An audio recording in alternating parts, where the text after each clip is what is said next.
Alhamdulillah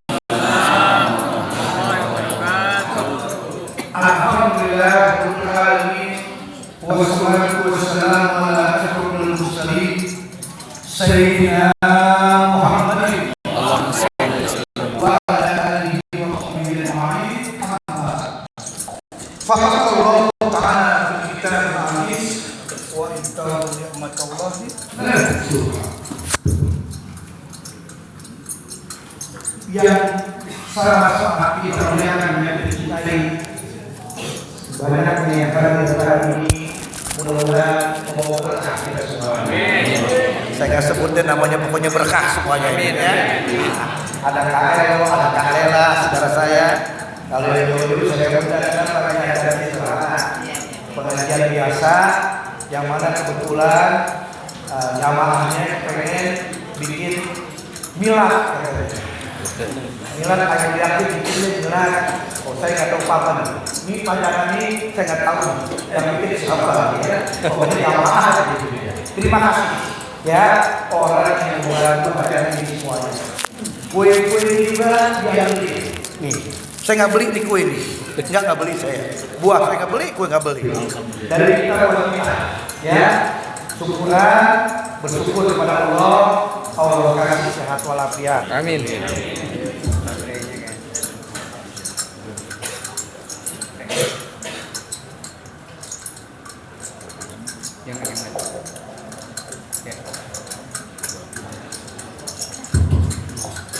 Alhamdulillah Allah kasih sehat walafiat pada mudah-mudahan biar bermanfaat hidupnya, mudah-mudahan aja jadi orang baik dan semuanya. Mari kita berkah manusia. Cuma malam ini nggak takdir kita, ya kita pokoknya syukuran, senang, gembira, mudah-mudahan insya Allah kita sehat walafiat. Kalau minggu besok Maulid Nabi, amin. Jadi Selasa tanggal 5 November ketemu besok ini Maulidnya Nabi Muhammad sallallahu alaihi wasallam. Jadi mari alhamdulillahnya kepada selawat, insyaallah suatu saat kita bisa baca di Maulidnya Nabi. Amin. Ya Rabbi bil Mustafa balagh maqasidana wa fir lana ma qala wa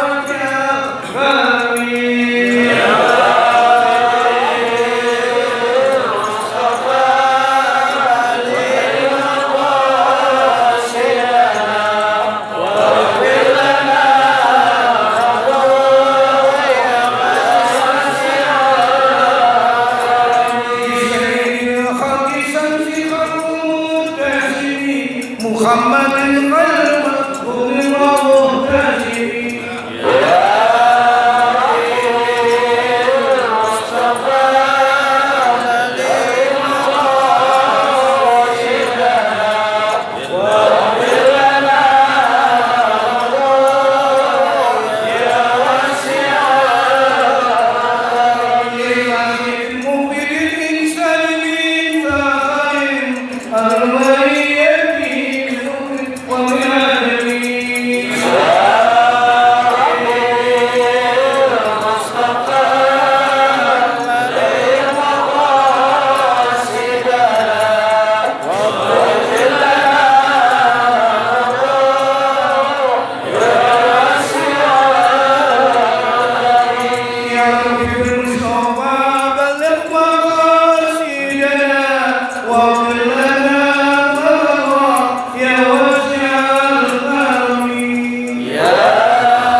Muassis awal ma'at asabiyah al-mahbub al-mahbub mujahid fisabilillah, guru kita bersama al-walid Kiai Haji Abdullah Syafi'i dan almarhumah Haji Surona dan ahli kubur di tempat ini semuanya. Mudah-mudahan Allah mampu disembuhkan. Amin. Al-Fatihah.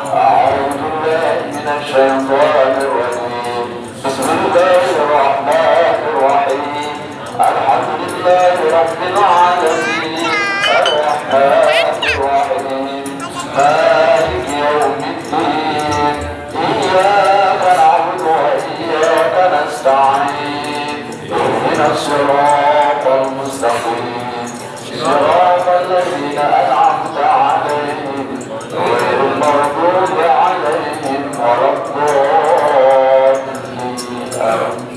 Sekali lagi kita baca Al-Fatihah. Kita hadiahkan khusus untuk orang tua kita masing-masing. Anak semua wajib mencintai kedua orang tua, siapapun dia, tanpa terkecuali wajib anak sayang cinta kepada kedua orang tua. Sebab apa? Kalau nggak ada bapak kita, ini bahasa kampung. Kalau nggak ada bapak kita, nggak ada ibu kita, nggak ada. Ini bahasa kampung, ya, nggak pakai bahasa kedokteran, bahasa kampung. Kalau bapak kita nggak ada, ibu kita nggak ada kita. Emang kita layak di batu? Betul kan? Emang kelabang kita? Makanya anak wajib mencintai kedua orang tua. Apapun cerita. Apalagi anak berhasil sukses. Berhasil sekolahnya, kerjaannya bagus, rumah tangganya bahagia, lengkap hidupnya, bapaknya masih ada, ibunya masih ada, bikin senang, tuh begitu. Kalau anak kepengen dapat berkah, sebab ba'dal berkah nggak ada orang yang mampu menutup sesuatu dengan berkah. Yang utama adalah Allah kasih kita, baktinya kita kepada ayah ibu kita, Allah kasih berkah itu. Jujur, yang enak berkah, nikmat itu berkah. Maka wajib anak doain orang tua di mana saja. Habis sholat doain, di tempat begini mulia, di majelis doain orang tua. Maka kalau kita cinta sama ayah ibu kita, nanti anak kita akan sayang sama kita. Itu akan berlaku hukum Allah. Kalau kita nggak peduli, bapak kita masih ada, ibu masih ada, kita nggak peduli. Kata orang Jakarta, cuek. Tuh. Nanti anak kita akan memperlakukan kita sama seperti kita melakukan kepada kedua orang. Maka mari kita baca Al-Fatihah. Kita hadiahkan untuk kedua orang tua kita. Mudah-mudahan ayah ibu kita yang masih ada Allah panjangkan umurnya, Allah berikan sehat walafiat, Allah kasih berkah hidupnya. Yang sudah meninggal dunia Allah ampuni semua dosa dan umurnya firdaus yang dijadikan. Wa umurnya firdaus Al-Fatihah. A'udzu billahi minasy syaithanir rajim. Bismillahir rahmanir rahim. Alhamdulillahi rabbil alamin. Ar-Rahmanir Rahim. Maliki yaumiddin. Iyyaka na'budu wa iyyaka nasta'in. Ihdinas siratal mustaqim. Siratal ladzina an'amta 'alaihim ghairil maghdubi 'alaihim waladdallin. Alhamdulillah, saya senang, saya bahagia banget. Jamaah datang kembali, saya suka. Mudah-mudahan insya Allah baik. Jadi kalau bicara tentang siapa ayah Riyadi, dulu saya tukang melayani ayah almarhum. Bahasa saya bertaruh tukang, ya. Isi nuranya tukang isi. Jadi tukang melayani. Selama kenapa kakak-kakak saya sudah bermerangkap semua, KLO udah, Jaki, semuanya udah pada sibuk ada urusan keluarganya. Saya bujangan, jadi yang bujangan kan nggak pakai batas, kapan aja. Jadi saya melayani ayah saya. Kemana ayah saya pergi, saya ikut. Ceramah ikut. Dulu sedikit. Ngajar, urusin matlaman, saya ikut. ngajar di masjid ini dapat izin banyak terawati masjid At-Taqwa Pasar Minggu. Nah, di samping majelis taklim yang atas tiap. Jadi saya dari ayat ikuti bawain kitabnya. Ayat kitab di masjid Matraman, tafsir untuk kasir. Jangan lagi di dan itu yang membuat izin dari rawati ayat kitab Fakul Qori lebih dan ikut ayat aja memang ikut hadir saya pegang kitab. Saya lain kemana ayat saya pergi. Saya ingat kemana dia ceramah saya ikut. Alhamdulillah. Kemana aja dari kampung ke kampung sampai ke rumah menteri. Pernah satu ketika acara buka puasa 2 tempat ayah ceramah. Ini pengalaman saya.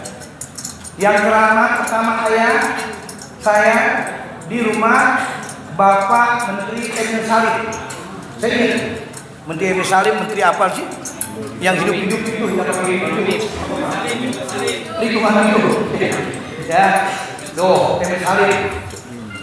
Ayah ceramah. Kenapa? Buka puasa bersama. Jadi ayah ceramah, buka puasa bersama. Kira-kira mau maghrib, ayah pindah lagi ceramah ke rumahnya Supardo Ustaz, Menteri Dalam Negeri. Sama-sama di komplek Menteri Widya Chandra.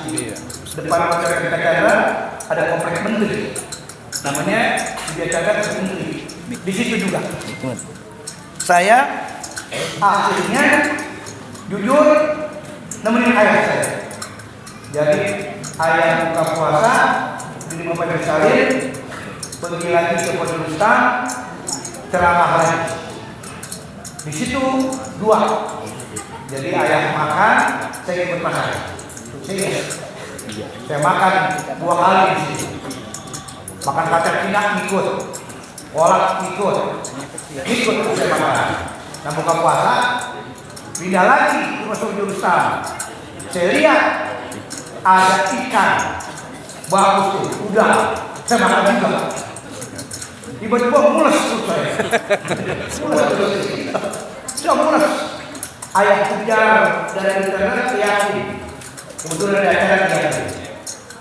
Mules perut saya. Saya ngomong sama ayah yang berhenti ya ke pom bensinnya. Mules perut saya. Kata ayah saya terus.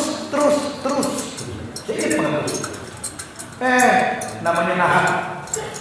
Perut mules nggak tahan. Terlepas. Ayah saya bilang nggak beres urusan. Makin asik buka kaca. Jadi Kiai Abdul Syafi'i luar biasa. Saya nggak bakal lupa. Pernah lagi waktu Pak Adam Malik meninggal dunia. Innalillahi wa inna. Pak Adam Malik itu adalah Menteri Luar Negeri yang menyatukan ayah dengan Ali Sadikin. Jadi ada sistem ayah juga dapat kaitannya makom di Jakarta, kata Ali Sadikin harus dibongkar semua. Karet pipa, tanah kusir, media pulau, pokoknya yang Pemda punya bongkar, bakar. Itu Ali Sadikin mau bakar. Kaki kita mau dibakar Ali Sadikin, enggak Ali Sadikin.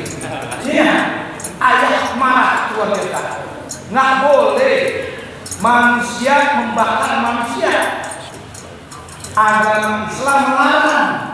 Yang boleh membakar nanti di neraka Allah urusan. Nah, apa Adam Malik lah yang mendamaikan pertemuan itu. Jadi Ali Sadikin nangis di paha Kiai Syafi'i. Maka Ali Sadikin tanya, Pak Kiai Abdullah Syafi'i, saya mau tobat, bisa enggak tobat? Almarhum Kiai Syafi'i senyum ayah. Begitu saya tanya bisa tobat apa? Kata ayah, orang yang ngebunuh 99 orang di tengah jalan ada yang nanya, ditambahin lagi jadi cepet. Masih bisa diampuni dosa. Apalagi kamu mumpung masih sehat. Di situ paling sedikit berobat. Setelah itu pergi haji. Maklum pejabat kalau dihajikan kapan aja. Jadi berapa? Pergilah haji. Ali Sadikin, Kiai Syafi'i daripada Malik. Jadi begitu dekat luar biasa. Dan pada Malik begitu meninggal, saya tak lupa. Jadi waktu itu Presiden Soeharto didampingi oleh Wakil Presiden Umar Wira Hadi Kusuma. Jadi Kiai Syafi'i dari Bali Matraman sama saya sama sopirnya Pak Sidik mau melayat ke rumahnya Pak Adamali di Jalan Diponegoro. Karena lewat jalan tambak Pasar Rumput Manggarai, tembus proklamasi, mentok di perapatan Megaria. Orang paham Megaria, bioskop Megaria. Iya, Megaria di situ ditutup jalannya. Kenapa? Pak Harto sudah ada di dalam rumah Pak Adamali. Aturan Pak Pampres, aturan protokol presiden, bila presiden ada di dalam, nggak boleh orang siapapun masuk. Itu peraturan. Yang di dalam nggak boleh keluar kalau presiden masih ada. Itu ketatnya begitu aturannya. Maka kata ayah, King, menteri yang ini, King betul, lu tanya tuh, gue mau masuk bilang, saya ketemu sama Pampresnya, Pak, permisi Pak Kiai Abdul Syafi'i mau masuk ke dalam. Siap, langsung. Kepala Komandan Polres kasih jalan masuk. Masuklah almarhum Kiai Syafi'i. Waktu itu berdiri di hadapannya jenazah Pak Adamali. Pak Harto diri, Pak Umar bin Kusuma hadir, almarhum Syafi'i.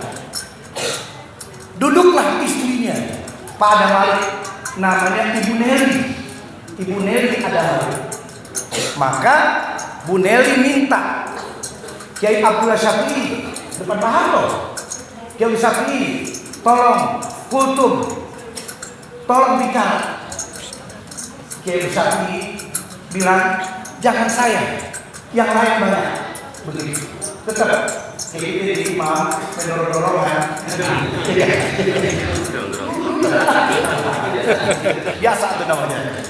Kiai Syafi'i begitu, jangan saya, banyak orang. Tidak, saya minta Kiai Syafi'i karena di sini yang minta. Mau nggak mau, ayah ceramah 7 menit bicara tentang kapal di mau diwala. Di samping saya tentang mati, bagaimana manusia hidup sampai menghadap Allah. Selesai ceramah, ayah tetap memakai akhlak. Lalu doa menutup, almarhum Syafi'i kasih mic Pak Harto. Pak Harto membaca doa, enggak. Pak Harto nggak mau. Tangannya begini Pak Harto, sedikit membaca doa. Tetap masih kasih, nggak mau. Saya jangan pakai. Disitulah bagaimana Kiai Syafi'i dimuliakan oleh presiden, oleh ulama, oleh habaib, oleh kiai. Kenapa? Semuanya dijadikan kawan. Tuh begitu. Siapapun dia, lawan maupun kawan, jadi kawan. Makanya itulah Kiai Syafi'i sifatnya. Dan pernah lagi Pak Emil Salim, orang Palembang, ngawinin anak perempuannya. Ada Pak Harto, ada pejabat semua. Almarhum Abdul Syafi'i yang ceramah tentang makna perkawinan. Kiai Syafi'i sangat gunakan ceramah tentang perkawinan, makna kawinan. Pak Harto sampai senang, gembira. Kira-kira ceramah durasinya sekitar 15 menit, tapi ayah menyampaikannya luar biasa. Maka di saat itu juga almarhum Abdul Syafi'i permisi kepada Pak Harto, kepada Wakil Presiden, saya permisi, saya mau ceramah lagi di Tangerang. Aturan main, orang di dalam tidak boleh keluar. Kalau saya tetap keluar. Ketawa Pak Harto, Pak Harto ketawa. Silakan pakai. Mohon kepada semuanya makanan enak. Pak Emil siapin makanan, Pak Harto makanan. Jadi Abdul Syafi'i Mahar ada, dia keluar. Aturan kenegaraan tidak boleh. Begitulah hebatnya Abdul Syafii. Maka saya melayani Abdul Syafii lama.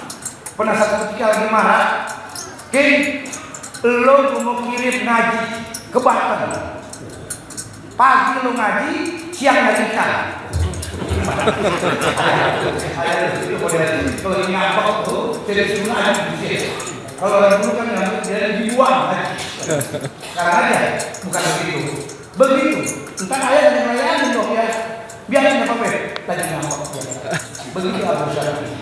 Dan pernah satu ketika pulang ceramah malam, saya tanya, ya kapan bisa ngajar ya? Kan begitu. Kapan bisa ceramah? Ketawa ayah saya. Jangan lu tanya. Tugas lu nengkeng sendal. Nengkeng sendal ya. Lu nengkeng sendal. Yang nengkengnya dari lu ngajar. Saya nggak tahu kalau ini dirinya akibat nengkeng sendal sekarang. Ya kan? Jadi ceramah karena nengkeng sendal ilmunya ada. Maka mari kita senang hidup kita ini. Jujur, bakti orang tua mulia. Dan saya ingat, saya pulang dari Mesir itu tanggal 30 November. Saya pulang dari Mesir. Saya pengen berjuang di Arabia. Terbang kapal dari Kairo, naik ke Egypt, turun di Bangkok. Di Bangkok 9 jam saya tungguin kapal sambungan. Bengong saya di hotel.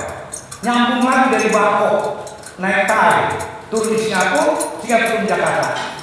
Itu saya ingat banget malam itu, tanggal 30 November 1991. Kalau saya bohong buka di Google. Tanggal 91 tuh pas kata-kata 30. Malam itu saya lakukan. Biar ini dulu ngomong keluarga saya. Hari Minggu pagi setengah 8 saya dijemput Ustaz Hasan Amiri sama Ustaz Nastur. Untuk mana? Majelis taklim yang ayah saya dirikan di sini. Dugaan orang pasti cuma sekedar sambutan, tapi tidak pada saat itu saya harus ceramah hikmah. Dari situ hari Minggu pertama saya ceramah. Hari Senin saya ceramah lagi pengajian tasbih di Al-Baqarah. Hari Selasa saya ceramah lagi pengajian ustazah-ustazah yang ayah saya pimpin, yang selanjutnya menjadi alawiyah kakak saya terusin. Hari Sabtu saya ceramah lagi. Hari itu sekali lagi saya ceramah. Biar ini Johor saya ceramah di luar. Allah pertama kali saya ceramah di luar itu setelah seminggu di Jakarta. Saya ingat siang. Di mana tempatnya? Saya nggak lupa. Di Radio Dalam, Kebayoran Baru, Radio Dalam, Jalan Kamboja. Merek musolanya saya lupa, tapi jalannya sih ingat. Dan gitu. Saya lihat di situ saya ceramah pertama kali dakwah. Selesai dakwah dikasih makanan tuh, kue bika Ambon. Bika Ambon yang 3 hari dengan makan saya terima bika Ambon. Saya terima. Saya dikasih hadiah. Saya kaget, saya terima hadiah itu. Di mobil saya buka. Demi Allah nih. Saya buka 150.000. Tahun 91. TKS karena masih 20.000. Saya kira 150.000 saya buka. Pulang sampai rumah yang 100.000 buat ibu saya. Saya nggak lupa. Yang 50.000 buat berkah. Jadi ibu saya kasih 100.000, saya ambil 50.000. Dan dari 50.000 menjadi berkah. Alhamdulillah. Dari uang yang tadi 10.000, hadiah sama orang 100.000 buat ibu saya, yang 50.000 buat saya. Dan disitulah mulai saya dakwah ngajar kemana-mana. Ingat saya, nggak punya